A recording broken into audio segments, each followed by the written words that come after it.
Video دیکھنے والے تمام دوستوں کو میری طرف سے السلام علیکم۔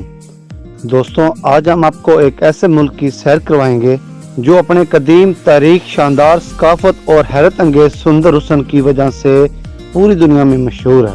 یہ ایک ایسا ملک ہے جہاں قدیم تہذیبوں نے جنم لیا، حافظہ، فلسفہ، فن اور سائنس نے ترقی کی، اور جہاں آج بھی تاریخی ورثہ اپنی پوری شان و شوکت کے ساتھ موجود ہے۔ یہ ملک ہے یونان، اسے گریس بھی کہا جاتا ہے۔ کیا آپ جانتے ہیں کہ یونان کی تاریخ کتنی قدیم اور دلچسپ ہے؟ کیا آپ جانتے ہیں یونان میں سب سے زیادہ کس مذہب کے لوگ بستے ہیں؟ کیا آپ نے کبھی سوچا ہے کہ اس کی مجموعی آمدنی کتنی ہے اور یہاں کون سی زبانیں بولی جاتی ہیں؟ کیا آپ نے یہ کبھی جانا ہے کہ ایک یونانی روپیہ پاکستانی کتنے روپے کے برابر ہے؟ یونان میں کم از کم ماہانہ آمدنی کتنی ہوتی ہے؟ اگر کوئی پاکستان سے یونان جانا چاہے تو کیا وہ آسانی سے جا سکتا ہے؟ کیا آپ جانتے ہیں کہ یونان تعلیم کے لحاظ سے کیسا ملک ہے اور کیا یہاں بین الاقوامی طلباء کے لیے مواقع موجود ہیں؟ یا کوئی غیر ملکی یونانی لڑکی سے شادی کر سکتا ہے؟ اگر ہاں تو اس کے لیے کون سے قانونی اور ثقافت کے تقاضے پورے کرنے ہوں گے؟ یہ سب سوالات کے جوابات آپ کو آج کی اس ویڈیو میں ضرور مل جائیں گے۔ ویڈیو کو آخر تک ضرور دیکھیے۔ چلیں اب چلتے ہیں اپنے سفر کی طرف۔ چلیں یہ دلچسپ سفر شروع کرتے ہیں۔ دوستوں، آج جمہوریہ یونان، اسے عام طور پر یونان یا گریس کہا جاتا ہے، جنوب مشرق یورپ میں واقع ایک تاریخی اور خوبصورت ملک ہے۔ یہ ملک اپنے قدیم تہذیب، شاندار ثقافت، دلکش جزیروں اور تاریخی ورثے کی وجہ سے دنیا بھر میں مشہور ہے۔ یونان کا شمار ان ممالک میں ہوتا ہے جو اپنے قدیم تہذیب، حیرت انگیز تاریخی ورثے، شاندار فن تعمیر اور علمی خدمات کے حوالے سے ایک منفرد مقام رکھتے ہیں۔ اپنے حیرت انگیز قدرتی خوبصورت ہی منفرد جیوگرافی حیثیت اور گرم آب و ہوا کی بدولت یہ ہر سال لاکھوں سیاحوں کے اپنی طرف متوجہ کرتا ہے۔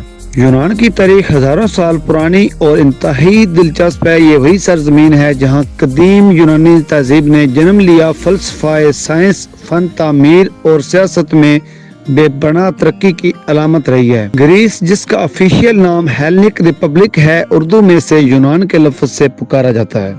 لوگ اسے گریس بھی کہتے ہیں۔ یہ یورپ کا ایک خوبصورت ترین ملک ہے اور یورپ کے جنوب مشرق کی جانب واقع ہے۔ یہ ملک قدرتی جزائر اور پہاڑوں پر مشتمل ہے۔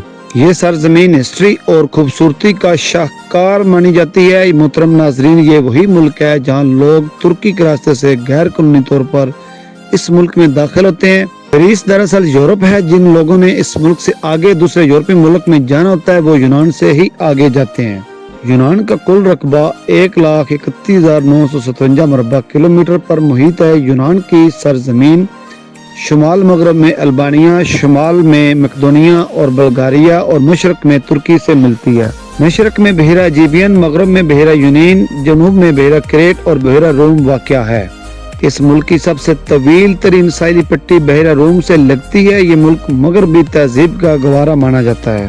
اس ملک کی سب سے طویل ترین ساحلی پٹی بحیرہ روم سے لگتی ہے۔ یہ ملک مغربی تہذیب کا گہوارہ مانا جاتا ہے، جو کہ جمہوریت، مغربی فلسفہ، مغربی ادب، تاریخ نگاری، سیاسی سائنس اور ریاضی کے اصول، تھیٹر، اولمپک گیمز، یہ سب چیزیں اسی ملک کی ایجاد ہیں۔ 8ویں صدی قبل مسیح میں یونان کو مختلف آزاد شہروں اور ریاستوں میں منظم کیا گیا، جنہیں پولیس کے نام سے جانا جاتا ہے۔ اگر ہم یونان کی آبادی پر نظر ڈالیں تو 2023 کی لیٹسٹ مردم شماری کے مطابق یہاں 1,04,13,982 لوگ آباد ہیں۔ یونان میں بولی جانے والی زبان گریس ہے، جو کہ اس کی قومی اور آفیشیل زبان بھی ہے۔ اس کے بعد جو بھی زبان بولی جاتی ہے وہ زیادہ تر انگلش اور اسپینش ہے۔ ناظرین، سقراط اور ارسطو کی سرزمین یونان نے دنیا کو ایک ایسے عظیم فلسفی دیے جنہوں نے انسانی سوچ کو نئی جہتیں دی۔ افلاطون نے خیالات کی دنیا میں انقلاب برپا کیا، سقراط نے سوالات کے ذریعے علم کا راستہ دکھایا اور ارسطو نے منطق، سائنس اور اخلاقیات کو مربوط کیا۔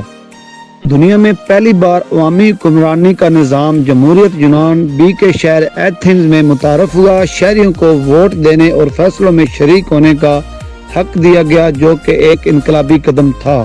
ان کے ساحلی علاقے بحیرہ ایجیبین کے کنارے واقع ہے، جہاں نیلا پانی، سفید ریت اور خوبصورت جزیرے مل کر